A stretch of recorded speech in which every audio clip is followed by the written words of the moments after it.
Right, so the album that we are going to be discussing this week is the brand new Billie Eilish record, Hit Me Hard and Soft. It's the third studio album by American singer-songwriter Billie Eilish, released on May 17th, 2024. All tracks were written by Billie and her brother Phineas. Phineas continues to produce this album. Eric, your thoughts on Billie Eilish's new record? So I've listened to a few Billie Eilish albums, and I actually really like her as an artist. I think she's awesome, and her brother come up with some really cool sounding songs. Um, I really enjoyed the top half of this album. I thought it was really cool, especially the song "Lunch." I thought Ooh, that was so like good. So it good. was a very like the lyrics were very interesting, right? It's just Very provocative lyrics. very provocative, Yeah. very provocative. I was like, "Am I hearing this right?" Like, you got to take that double take. This this was a very interesting. I didn't hate this album at all. I actually quite enjoyed listening to it. However, there were slight melodies in some of the songs that kind of reminded me of like what Taylor Swift would do in her music. It's like almost very like I was like, is this sounds like Taylor Swift wrote this song, but I could be Um, wrong. Like she probably didn't because Billie Eilish writes all her own stuff. yeah. Um, there was one song that I did not like, and which one was it? I'm gonna see if I can play it really quickly here without. I wonder what song this is. I think it's the. Is it the dinner?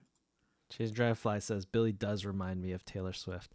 Oh, that's so interesting. I didn't get that sentiment at all listening to this, but both of you um seem to have that Yeah. get Um, that vibe from this record. Birds of a Feather. I wasn't a fan of. You didn't like Birds of a Feather? I didn't like that one. Oh shit. Okay. I liked the song, but I just didn't like the. It was just Okay. too distracting from everything. Okay. But I did like her lyrics in all her songs. They were Mm. very well written. She's a very good songwriter. I thought it was cool because it almost sounded like a very jazzy version, like not as fast of like a drum and bass style Mm. like sound, like almost like that EDM but just drum and bass, but very like low key relaxing lounge music. Yeah, like a um droney type of noise, yeah. yeah, and I don't know, like her voice just fits these songs just so well Mhm. too.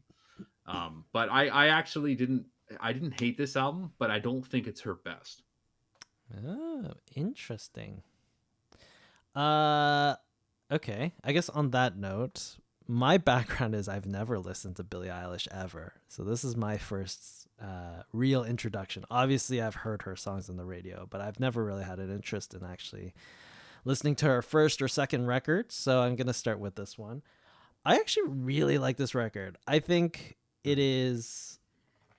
It's funny you guys are saying that it reminds you of Taylor Swift. Um, because I feel like just the general today's climate regarding female pop artists, it's very much that sad girl winter vibes or autumn Mhm. vibes. Like everyone's sort of in a minor key, low tempo, wispy. Like every single artist that's coming out right now sort of has that sort of Mhm. theme to them. So I think for me, she falls into this, but then at the same time, like, well, this is sort of what she always sort of did.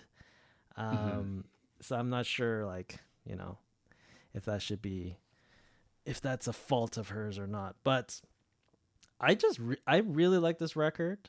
Um, Blue, the closing track, I think is Mhm. a wonderful song.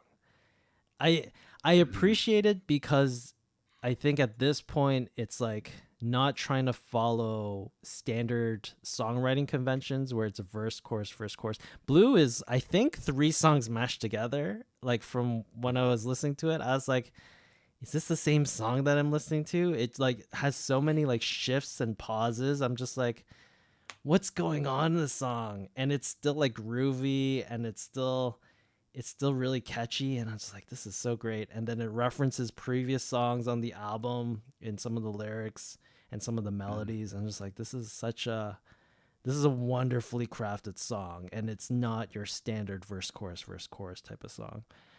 Yeah, um which you don't see from artists like these at all, right. Yeah. right?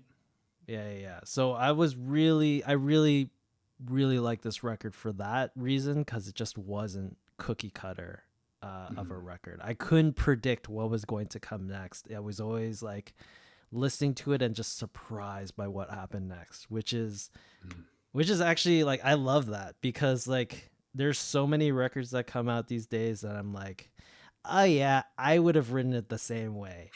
And like in my cocky self, I would be like, yeah, like I could have saw that a mile coming.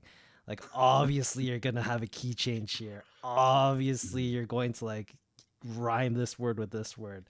But this record had so many surprises when I was listening to it. I was just like, oh, this is actually like refreshing to listen to, where it's like stylistic choices and just songwriting choices that you would not typically expect, Mhm. which is nice.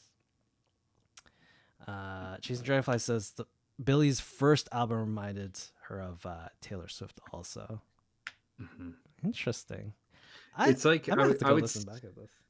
I would agree with Chasing Dragonflies, but I feel like Billie Eilish is a little bit more darker and more depressing. Right. Like you have like if you're going to use the sad girl analogy for Taylor Swift, I would be like this is like depression sad girl analogy. So which almost makes it like real, right? And I think Right.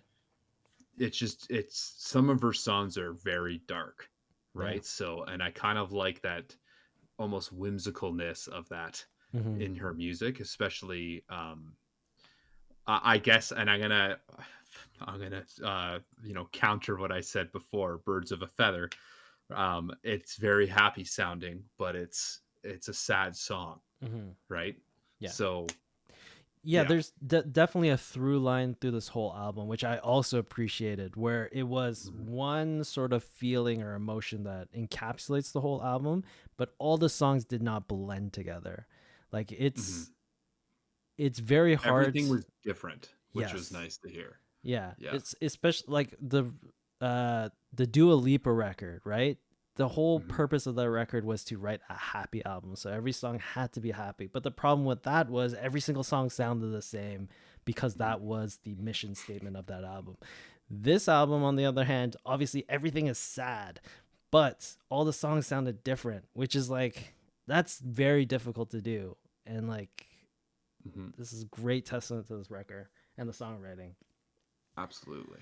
Um, I will say though, this album is not my cup of tea. Like in terms of style and genre and what I would normally listen to, I'm not like super interested in. Like if it wasn't for this podcast, I probably wouldn't even have picked up this record. And even Mhm. if I did listen to this record once through, I'd be like, "Oh, this was cool," and I sort of would just like put it down and just be like, "Okay, that was next album." To be honest. Yeah. Mhm. I So hear like what you're from a saying. personal enjoyment perspective, I was like, okay, cool. But from like a critical, just like thinking about how these songs came together, like I really respect like how this whole record came out. I Mhm. think it was a really good record. All right, Eric, final thoughts and ratings. What are you gonna give it? I'm gonna give this album an 8 out of 10. Ooh, it's pretty high. I enjoyed it. I do agree with you. It is not my cup of tea, but I actually did enjoy it, and I appreciated just the creativity behind it. Mm.